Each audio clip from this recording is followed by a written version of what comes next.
अस्सलाम वालेकुम friends, my name is अना फातिमा। आज हम चलते हैं अपने लेक्चर नंबर 10 की तरफ। सबसे पहले हम देख लेते हैं कि बैलेंस शीट को कैसे बनाया जाता है और आपके पेपर में जो है वो बैलेंस शीट्स के क्वेश्चंस कैसे आते हैं, किस टाइप के आते हैं और आपने उसको इंटर कैसे करना होता है अपने बैलेंस शीट्स के अंदर। तो बैलेंस शीट का फॉर्मेट ऐसा होता है और ये आपको पेपर में ऑलरेडी बना के दिखा दिया जाता है। ये आपको टेबल बनाने की ज़रूरत नहीं होती, और अगर ज़रूरत हो तो आप MS वर्ड खोलें, उसमें टेबल की साइड पर जाएं और आप बना लें, लेकिन अव्वल तो बनाना नहीं पड़ता। ठीक है, आपको एसेट्स और लायबिलिटीज़ को यहाँ पर लिखना है। क्वेश्चंस को अच्छी तरह रीड कर लेना, उसमें जितने भी एसेट्स होंगे उसको आप उठा कर डाल देंगे एसेट्स के अंदर। फिर आपने देखना है कि आपका कैपिटल कहाँ पर है। कैपिटल कभी कभी क्वेश्चंस के एंड में कैपिटल के बारे में जो है वो क्वेश्चन लिखा होता है, डिटेल लिखी होती है, तो आपने कैपिटल के अमाउंट यहाँ पर इंटर कर देंगे लायबिलिटी के सबसे ऊपर। नेट प्रॉफिट अगर तो दिया है तो लिख दें, अगर नहीं दिया तो फार्मूले से आप आसानी से कैलकुलेट करें, नेट प्रॉफिट निकालें और उसको यहाँ पर डाल दें। आपके पास बचेंगी लायबिलिटीज़। आपने यहाँ पर लायबिलिटीज़ को लिख के दोनों का आंसर लेकर आ जाना इक्वल। अच्छा, आपको एक्स्ट्रा क्वेश्चन भी दिए जाते हैं पेपर में आपको कंफ्यूज करने के लिए, जो ना तो जाते हैं एसेट्स की साइड पे, ना लायबिलिटी की साइड पे, ना कैपिटल की साइड पे। तो आपने कंफ्यूज नहीं होना है, आपने सिर्फ एसेट्स की चीज़ों को एसेट्स में डालना है, लायबिलिटीज़ की चीज़ों को लायबिलिटीज़ में डालना है। कैपिटल लायबिलिटी के अंदर आता है, यहाँ पहले पढ़ चुके हैं। कैपिटल को भी लायबिलिटी के अंदर डाल देना है और आंसर को इक्वल लेके जाना है। अगर तो आंसर इक्वल आ रहा है तो आपने शीट सही तैयार की, अगर नहीं आ रहा तो कहीं ना कहीं आपने कोई चीज़ मिस की है।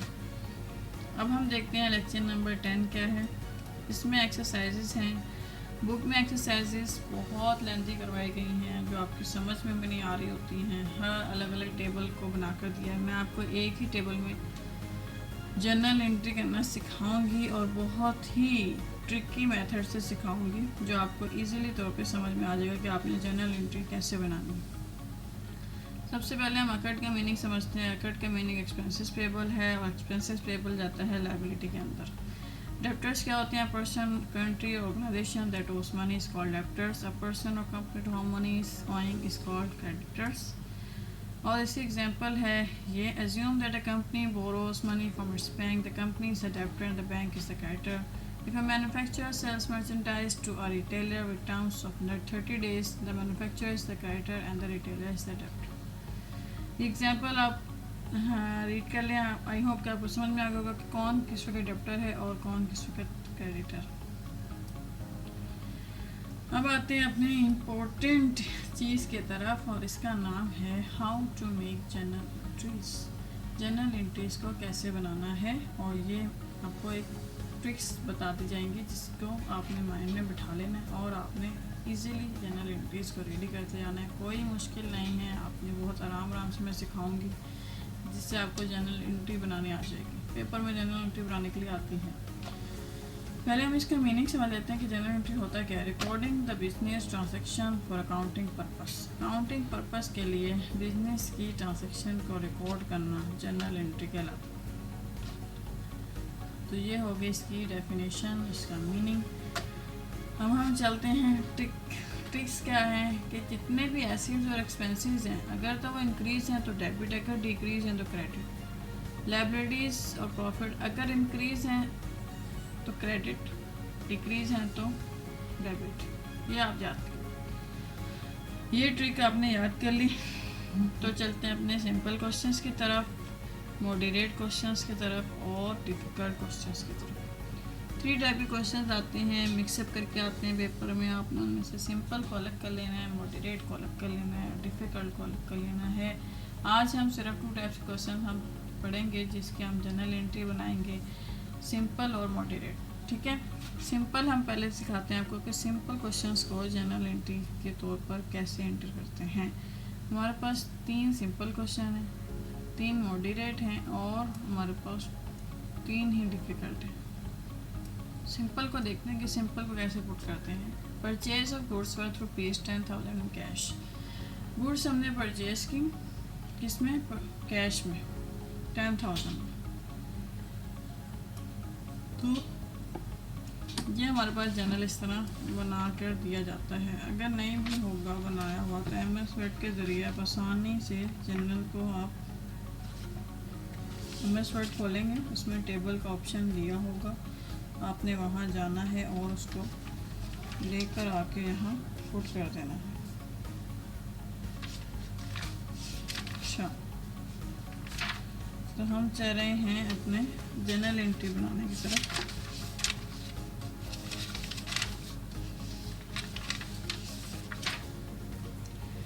जनरल एंट्री हम बना रहे हैं। सबसे पहला क्वेश्चन है हमारे पास कि हमने परचेज किया, क्या गुड्स परचेज की, ठीक है ना, 10,000 की।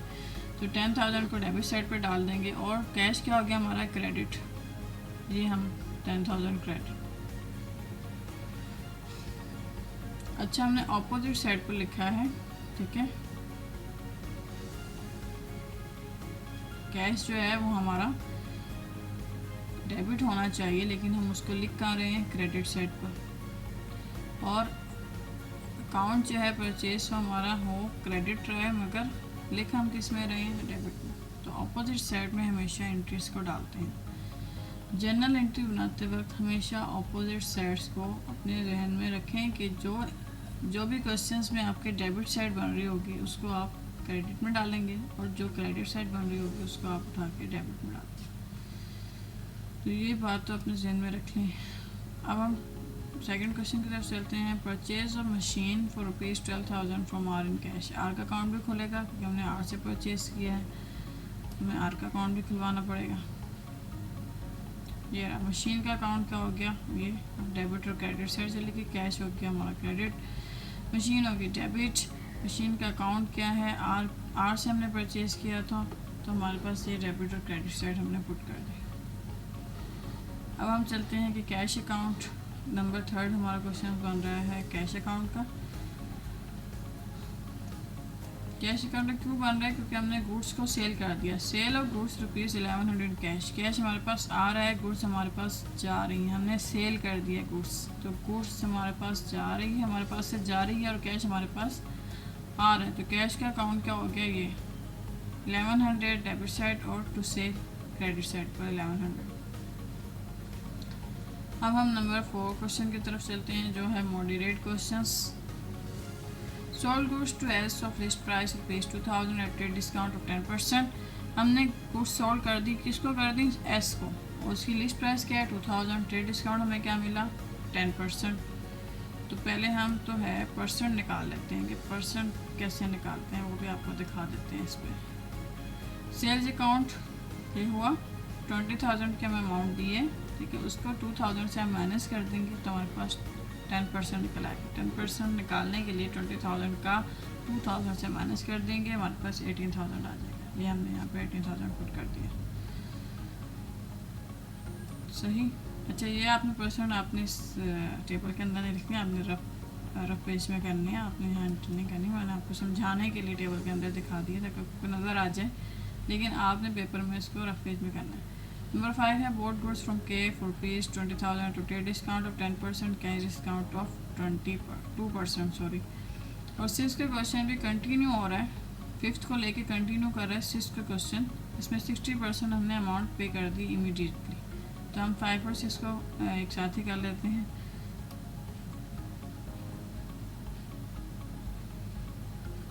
ये हमारे पास आ जाता है 5 और 6। परचेज अकाउंट वैसे ही हमने 2% 10% निकाली है, 20,000 में से 2,000 को माइनस कर देंगे तो 18,000 आ जाएगा, और 18,000 के ऊपर हमें 2% मिल रहा है, ऊपर मिल रहा है, ये माइनस का साइन नहीं है। 18,000 के ऊपर हमें 2% ट्रेड डिस्काउंट मिल रहा है, तो हमने 2%, ये हमारा 360 बनता है, और हमारा बैलेंस क्या निकलाएगा 17,640। 6 पे कंटिन्यू हो रहा था, इसमें आपको मिल जाता है, हमने कैश इमीडिएटली पे किया है, तो इमीडिएटली पे करने पर हमें 60% डिस्काउंट दे रहा है वो, तो 60% का 216 हमारा ये निकल आया, और बैलेंस हमारे पास बचा जो है वो 10,584।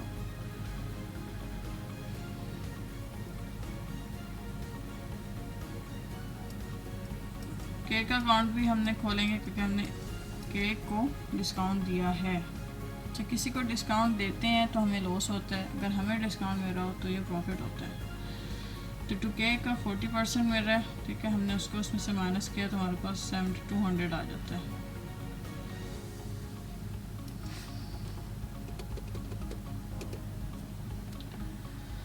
$80,000 में से 60% निकाला, ठीक है, फिर उसके ऊपर 2% लगाया और 216 हमारा ये हमारा परसेंट निकल आई और बैलेंस हमारे पास 10,584 मिला। ये हम मैंने आपको कैलकुलेशन भी करके यहाँ पर दिखा दी। और इसी तरह 40% का ये हमारे पास निकल आता है 7200। अब हाफ लेक्चर जो हम अगली वीडियो में आपको समझाएंगे कि डिफ़िकल्ट क्वेश्चन कैसे करते हैं। अगले लेक्चर तक के लिए मुझे दीजिए इजाज़त। अल्लाह हाफिज़।